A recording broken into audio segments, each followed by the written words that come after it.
yet.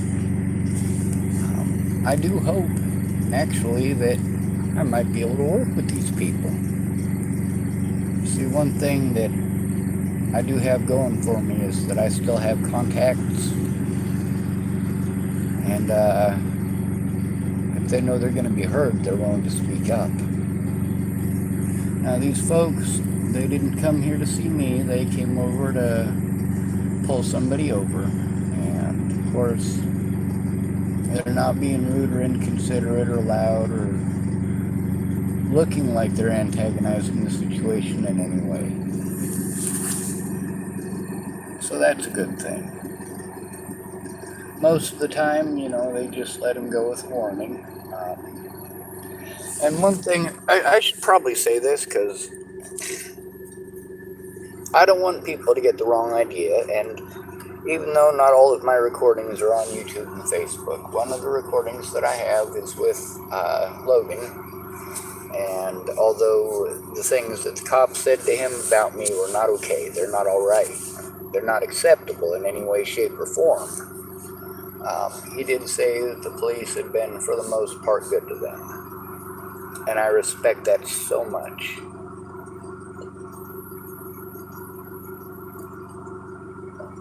But I don't respect them lying to people. That can't happen. That can't be tolerated, that can't be accepted.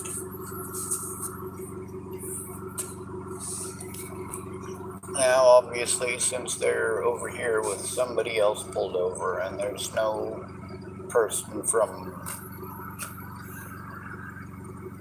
Center for Housing or Center for something, I don't know. See, that's the problem with having to call so many different places. I don't even know who all I've called. Alright. Yeah, I'm glad that was just a little tiny piece of a pine needle. I pulled a tick off earlier. What can I say? I like trouncing off in the woods. And just like in Washington State, half the city is woods. But if you look around me, you can't see most of the river. Well, I guess there's a vehicle in the way. I'll show you what I mean. Hood River at any one time has about twice the amount of officers that Dual County has. So they're not a real big city. But if you look, like most of that on the other side there, that's Washington State. You see the sign that says Portland and City Center and State Park. That's all Washington State. There's the Columbia River in between here and there. Now you see these houses and stuff here. That's part of Hood River. That's the town of Hood River itself. Now, of course, right over here is Tumulum Lumber, and I went in there one morning. I couldn't get my vehicle started. I hadn't figured out what was wrong with it and hadn't had it diagnosed yet. And they sent a guy from Tumulum Lumber over here to jump my vehicle and help get it started. So I want to give a big thank you to those people from Tumulum Lumber. They totally rocked. And then what I was saying about the city, you see right there how there's a bunch of trees. Hello, officers.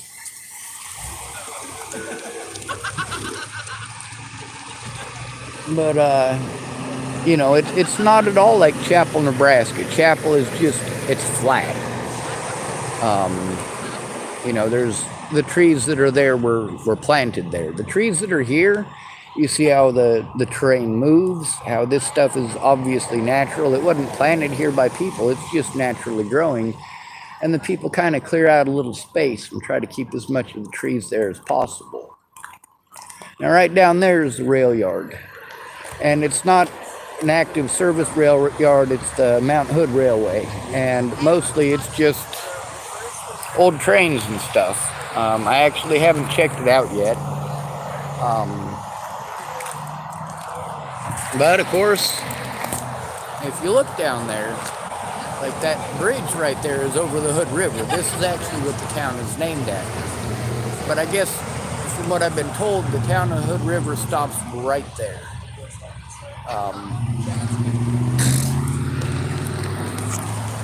Right there is the town, or the sign for welcome to Hood River County.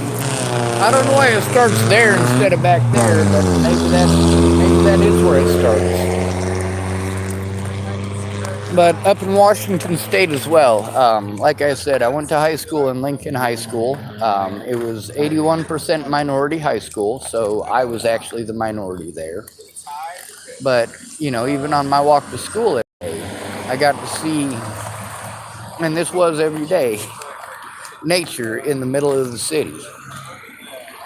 And I suppose that's also, it has to do more with the ease of use. It's easier just to cut out enough trees for you to build what you need. Whereas in Nebraska, it's easier to just leave stuff flat. I mean, if you wanted to have a Hanging Gardens of Babylon thing going on in Nebraska, you could, but you'd have to be Donald friggin' Trump or Bill Gates or Vladimir Putin to be able to afford something like that. Anyway, those officers did leave. Oh, jeez. The people that had the trash bags are gone, so picking up the garbage is probably not going to happen tonight. But we were picking it up almost every night, or, well, every other night. I guess the person who got pulled over, maybe they're not allowed to go anywhere or something. Maybe their car busted. I don't know. I just wanted to make sure I kept an eye on the situation, and you never know when it's going to escalate. The lady who got pulled over, it's a lady, so she's less likely to have any problems or altercations with law enforcement anyway. And if she exhibits trauma responses, unlike the situation with a male, they are far more likely to acknowledge them as trauma responses. Whereas with a male, they're likely to grossly misinterpret it to be aggression. Well, some cops just join the force because they want to shoot somebody. And they're far less likely to get away with it if they shoot a woman. People are far more likely to have a public outcry if they shoot a woman, and far less likely to have a public outcry if it's a man.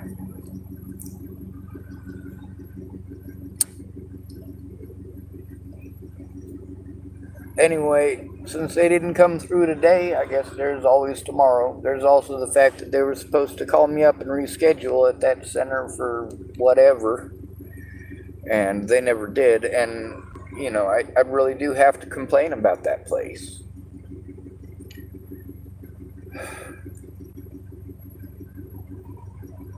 I'm trying to turn in abuse, and, in Nebraska they did the same thing. In Colorado they did the same thing. They wanted to redirect me repeatedly. They didn't want to listen to what I had to say. They didn't want to look at what's going on. They wanted to continually interrupting me, making me start over from the beginning eventually. Like, yeah, this is a complicated situation and it's going to be tough to follow along. So I need you to try to stay focused. It's difficult for me to stay focused. It's even more difficult when you won't shut the fuck up about your opinions. Fuck your opinions. I'm telling you the story, and I'm backing it up with evidence. That's the way it should happen. Now, there's a lot of situations where, you know what, I've typed it too many times. I have anxiety and panic attacks. I have fucking nightmares about typing. Typing the story of me and Natalie Bollinger. I was on revision number 3 at least. Maybe revision 4. I think it was just revision 3. But that's a lot of typing. Right now, I got revision 1. That's about maybe a fourth of what I typed altogether.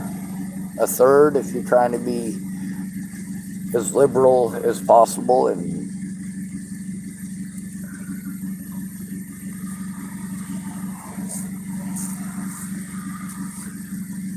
It's not that I didn't try to show anybody. It's that everybody had excuses not to look. One of their excuses not to look is their excuses for being a shit later on. I trust you, Sean. Their excuses for not looking at evidence is that they trust me. And then later on, their excuses, well, I don't know nothing. I didn't see nothing. Holy shit. Of course not. That's why I was so pissed off that you wouldn't take a look. That you wouldn't even acknowledge that the situation that you and I were involved in had anything to do with Natalie Bollinger. That it had anything to do at all with Matty Boa. And every bit of it did. For me to go see these people to try to get help in person was risky. I was good to them. They wanted to forget that because they were embarrassed. When I say autism is a gift, I'd say the biggest gift that I got from being autistic isn't my incredible brain. And my brain is incredible.